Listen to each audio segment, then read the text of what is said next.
Using the ellipse tool, create a new circle holding the Shift key. Name the layer Circle. Center the anchor point with the anchor point tool. Center the circle to the composition. Contents, ellipse 1, turn off fill 1. Under stroke 1, change the width. Change the color. Duplicate the layer. Name the layer Shadow. Bring up the opacity with the T key. Change the opacity to 50%. Open the circle layer. Add trim path. Change the end to 0%. Press the stopwatch. Move over on the timeline. Change the end value to 100%.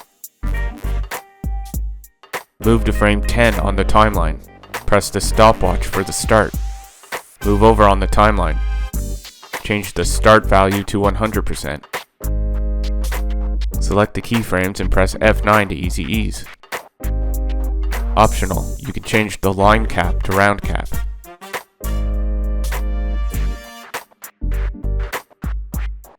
Subscribe for more tutorials.